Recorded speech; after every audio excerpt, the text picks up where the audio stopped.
Neste vídeo eu falo sobre os velhos conceitos sobre cérebro, mente e comportamento, um pouco da medicina assírio-babilônica, sobre os médicos sacerdotes, sobre o Código de Hammurabi.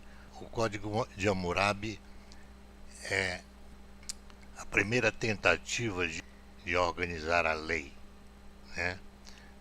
Punições, etc.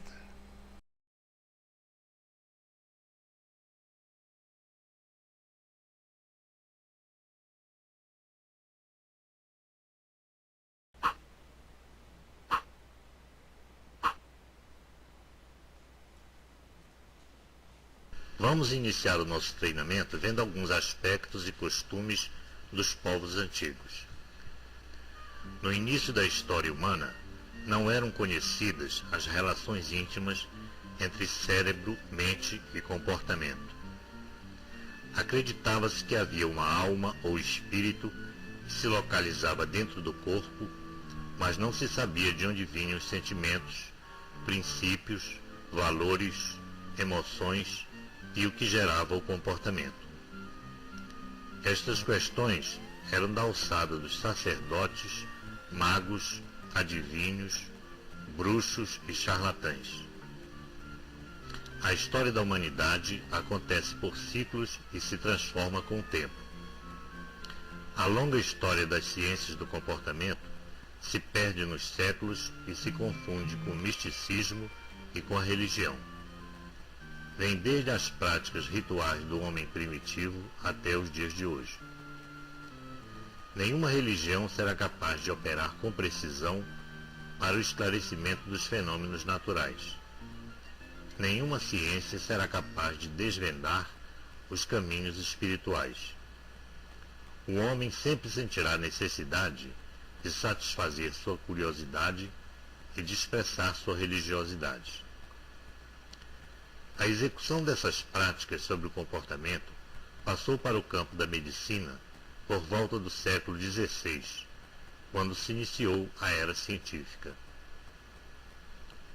O estudo do comportamento e de suas alterações inaugurou o aparecimento da neurologia e da psiquiatria. Psiquiatras da época davam muita importância ao estudo do sistema nervoso central, cérebro e medula, ficando a neurologia como o centro das pesquisas do comportamento. Cérebro, mente e comportamento eram, naquela época, praticamente sinônimos. Entre palácios majestosos da faustosa cidade de Babilônia, a presença de mendigos nas esquinas e praças não representava apenas a pobreza da plebe miserável, mas principalmente o maior de seus infortúnios, a absoluta falta de médicos. Pelo menos é o que conta o historiador grego Heródoto, que viveu na Babilônia durante certo tempo. Verdade? Não. Como em tantas outras passagens de narrativas de suas viagens, faltou aqui a Heródoto certo senso de observação, se é que realmente viveu na Babilônia como diz. A existência de médicos e cirurgiões, que se distinguiam do médico como no Egito e ocupavam posição socialmente inferior, é indiscutivelmente assinalada por documentos da Babilônia. O próprio Código de Hammurabi, terrível estatuto penal da época, faz referências específicas sobre os direitos e deveres do cirurgião. Diz assim: se um médico realizou uma grave operação com a faca de bronze sobre o corpo de um nobre nu, ele salvou a vida, ou se abriu com a faca de bronze o abscesso de um olho de um senhor, ele salvou o olho, receberá como recompensa 10 ciclos de prata. Se se trata, porém, de um cidadão qualquer, a recompensa será de 5 ciclos de prata. Se se trata do escravo de um senhor, o patrão do escravo pagará ao médico 2 ciclos de prata. Se um médico realizou uma grave operação com a faca de bronze sobre o corpo de um nobre, ele causou a morte, ou se abriu um abscesso do olho de um nobre, que lhe causou a perda do olho, ser-lhe-á cortada a mão. Se o médico realizou uma grave operação sobre o corpo de um escravo de um cidadão qualquer, usando a faca de bronze, e fez morrer o escravo, dará escravo por escravo. Se abriu com a faca de bronze um abscesso no olho, que causou a perda do olho, pagará em prata metade do valor do escravo. Se o médico ajustou um osso quebrado de um nobre ou curou um tendão distendido, o doente pagará 5 siclos de prata ao médico. Se se trata de um escravo ou de um senhor, o patrão pagará ao médico 2 siclos de prata. Ser médico na Babilônia de 2000 anos atrás, portanto, era exercer uma profissão cheia de perigos e imprevistos. Mas o Código de Hammurabi não trata apenas da pessoa do médico, ao falar da medicina. Se um homem bate em uma mulher livre, em estado de gravidez, e a faz abortar, pagará 10 siclos de prata pelo feto.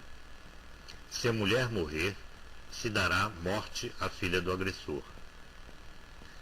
Se um homem confiou sua criança a uma ama de leite, e a criança morre nas mãos dela, e depois a ama, sem a permissão do pai ou da mãe, toma outra cria para aleitar, será levada ao tribunal e condenada a cortar as mamas. Embora Hammurabi pareça exceder os limites de um bom senso, às vezes é preciso notar que parte dos dispositivos de seu código provavelmente se baseava em costumes babilônios muito antigos que Hammurabi meramente codificou. Mas, embora o Código de Hammurabi seja generoso nas informações que presta sobre os cirurgiões de sua época, pouco fala sobre os médicos especializados em medicina interna. As informações disponíveis em outros documentos babilônios não bastam para fornecer quadro preciso das atividades desses médicos, mas ainda assim é possível coletar alguns dados nas tabuinhas de escrita cuneiforme. Nesses documentos é possível comprovar-se por dedução a existência de médicos, principalmente pela presença de receitas de medicamentos baseados quase sempre nos mesmos ingredientes que aparecem em receitas egípcias. Como explicar-se a falta de referências a esses médicos no minucioso Código de Hammurabi, então? A resposta é uma suposição. Provavelmente o médico se identificava com sacerdotes, ou talvez a medicina fosse apenas uma das atribuições do sacerdote. Dados os privilégios dos sacerdotes, estaria explicada assim a omissão num sistema jurídico destinado a disciplinar a conduta de nobres e cidadãos comuns. Entre estes, podem-se incluir os cirurgiões, mas não os médicos, numa distinção muito semelhante à que viria a existir entre médicos e cirurgiões barbeiros na Europa medieval e renascentista. Embora muitas vezes se valesse de recursos farmacológicos, o médico sacerdote babilônio nunca omitia o ingrediente místico do medicamento. O paciente não poderia pensar, portanto, que estivesse sendo curado pelas propriedades medicinais das ervas e das outras substâncias empregadas no preparo de remédios. O remédio era apenas um agente do poder divino que só os sacerdotes podiam aplicar na cura do mal. Uma concepção religiosa básica dos babilônios era de que as moléstias, de um modo geral, exprimiam o castigo do deus Samas, que presidia a justiça. Não é muito surpreendente se se considerar que durante muito tempo ideia semelhante foi adotada oficialmente pelos cristãos muitos séculos depois. Naturalmente, era difícil aos babilônios compreender por que os acometiam certas epidemias. E a resposta a isso só podia ser dada pelos sacerdotes.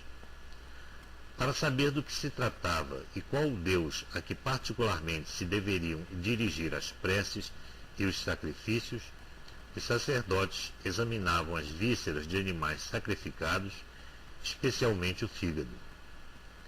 Atlas mágicos do fígado, com subdivisões inscritas, eram elaborados em modelos de metal ou terracota, como o fariam os etruscos muito tempo depois.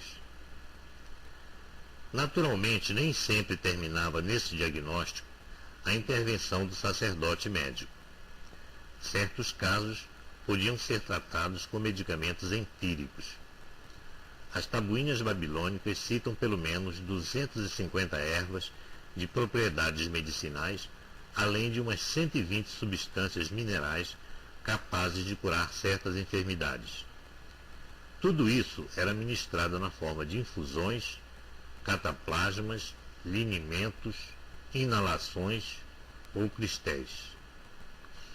Entre as substâncias mais usadas sobressaem a beladona, o anis, o aloés, cardamomo, a acácia, o óleo de rícino, o meimendro, o gengibre, hortelã, romã e a papoula. Mas a farmacopeia incluía também certos medicamentos de eficácia nula ou até contraproducente pelo mero preconceito religioso ou por crendices sem fundamento. Leite, óleo de caranguejo, chifre de veado, tudo isso entrava às vezes na composição de medicamentos a que se atribuíam as mais diversas e numerosas indicações. Os documentos não são muito esclarecedores no tocante à eficácia dos medicamentos utilizados. Geralmente, as tabuinhas dão os sintomas da doença com ou sem o respectivo nome, e no máximo o tratamento prescrito. Por exemplo, se um come e se satura, e se em seguida isso tem dores de estômago e as vísceras inflamadas e sofre de cólicas, esta moléstia se chama musenicu. Ou então, se o estômago está tenso e ao mesmo tempo se verificam contrações dos músculos, náuseas, então tome-se e segue a receita. Apesar da comparativa pobreza de conhecimentos em relação ao médico egípcio, o médico sacerdote da Babilônia desfrutava status muito superior em matéria de prestígio e posição social. Mesmo os trajes do cirurgião eram luxuosos e em sua caixa de instrumentos figuravam iniciais artisticamente trabalhadas. Esse prestígio de que a classe desfruta até hoje, embora por motivos mais esclarecidos, deriva certamente do temor atávico da morte, da eterna visão de cura e longevidade que vive pregada no olho do homem e que torna o médico um símbolo vivo de algo muito desejado, algo que, com complacência e ajuda, talvez se possa alcançar.